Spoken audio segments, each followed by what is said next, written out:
Assalamualaikum warahmatullahi wabarakatuh.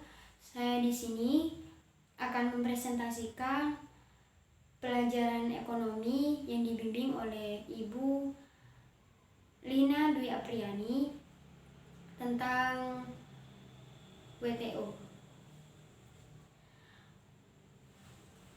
WTO adalah sebuah organisasi internasional yang menaungi upaya untuk meliberalisasi perdagangan.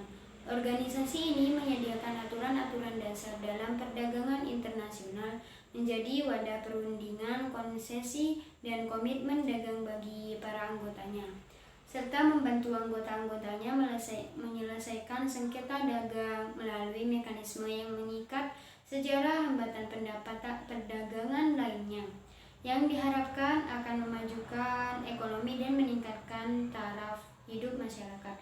Pendahuluan organisasi perdagangan dunia adalah Perjanjian Umum Tarif dan Perdagangan yang ditetapkan pada tahun 1847. Setelah upaya untuk mendirikan organisasi perdagangan internasional kandas akibat penolakan Kongres Amerika Serikat untuk meratifikasi Piagam Havana, perjanjian tersebut menjadi semacam lembaga ad hoc dan berlaku sementara selama 47 tahun. Organisasi Perdagangan Dunia menggantikan perjanjian ini setelah diberlakukannya persetujuannya Marrakesh, yang juga melampirkan perjanjian-perjanjian utama yang mengatur perdagangan internasional, termasuk Perjanjian Umum Tarif dan Perdagangan 1994 yang menggantikan perjanjian tahun 1947. WTO bermarkas di Jenewa, Swiss pada tahun 2016. Organisasi ini beranggotakan 164 negara dan wilayah kepabeanan yang mewakili 99,5% populasi dunia dan 98% perdagangan dunia. Seluruh anggota WTO diharuskan mengikuti aturan-aturan dasar yang ditetapkan melalui persetujuan Marrakesh. Salah satu aturan tersebut adalah perlakuan yang sama untuk semua anggota, yang berarti bahwa keistimewaan yang diberikan oleh suatu anggota WTO kepada anggota WTO lainnya juga harus diberikan kepada seluruh anggota WTO. Selain itu, berdasarkan aturan perlakuan nasional, anggota WTO harus memperlakukan produk asing yang telah memasuki pasar domestiknya sebagaimana produk sejenis diperlakukan di negaranya. Sementara itu, dunia badan pengambilan keputusan utama di WTO dalam konferensi tingkat menteri dan Dewan Umum pada anggota WTO mengambil keputusan berdasarkan konsensus, tetapi jika konsensus tidak tercapai, kemudian akan diambil melalui pemungutan suara. Organisasi Perdagangan Dunia juga memiliki sistem penyelesaian sengketa yang mengikat secara hukum. Perkara dagang antara anggota pertama-tama akan dibawa ke panel yang dibentuk khusus untuk perkara tersebut. Pihak yang tidak puas dengan keputusan panel dapat membawanya ke badan banding. Keberadaan WTO berhasil mengurangi tarif dan hambatan perdagangan lainnya, dan keberhasilan ini dikatakan telah meningkatkan pertumbuhan ekonomi, mengurangi angka kemiskinan, dan menurunkan harga. Namun, organisasi ini telah menuai kritikan karena dianggap mengesampingkan kepentingan masyarakat lainnya, seperti hak asasi manusia, hak buruh, dan pelestarian lingkungan hidup. Organisasi ini juga dicap tidak demokratif, terutama akibat kurangnya keterlibatan lembaga swadaya masyarakat dan ketimpangan kekuatan antara negara maju dalam negara berkembang. Pendirian sistem perdagangan modern dilandaskan pada pengalaman selama periode antara perang. Ketika negara-negara berupaya memperbaiki keadaan ekonomi mereka dengan mengambil kebijakan yang berdampak buruk terhadap negara lain, seperti proteksionisme, devaluasi mata uang, dan pengendalian modal.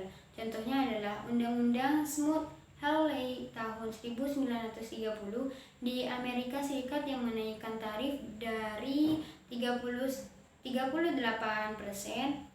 menjadi 52%. Akibat penetapan undang-undang ini, mitra-mitra dagang Amerika Serikat mengambil tindakan balasan, kemudian terjadi efek domino setelah perdagangan mulai beralih ke pasar lain.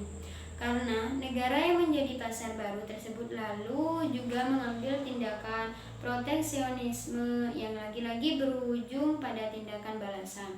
Setelah berakhirnya Perang Dunia II, negara-negara ingin agar kejadian seperti ini tidak terulang lagi, dan oleh sebab itulah mereka berupaya mendirikan organisasi-organisasi internasional yang dapat menanggulangi hal tersebut. Maka digelarkan konferensi Bretton Woods pada Juli 1944 yang menjadi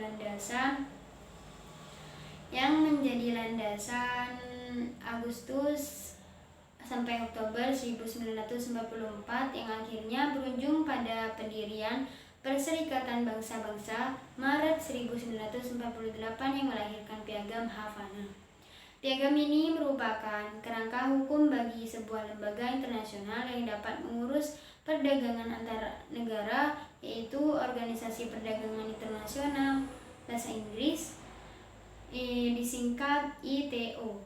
Piagam ini mengatur berbagai hal seperti penetapan asas perlakuan yang sama untuk semua anggota tanpa syarat kepada semua negara anggota serta pembentukan prosedur untuk menyelesaikan sengketa. Dengan ini para pendiri berharap agar pengurangan hambatan terhadap perdagangan akan meningkatkan pendapatan dan meredakan konflik politik atau sengketa dagang yang ditakutkan dalam memicu konflik yang lebih besar.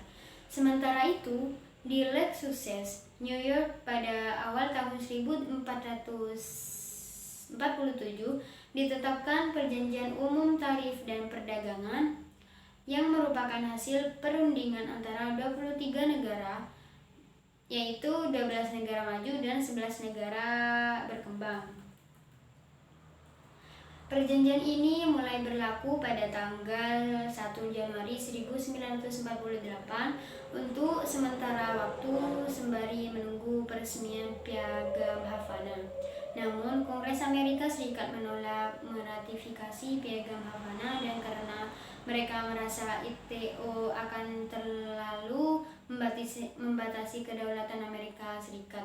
Akibatnya, pada tanggal 6 Desember 1950, Presiden Harry Truman menyatakan bahwa pemerintah Amerika Serikat tidak akan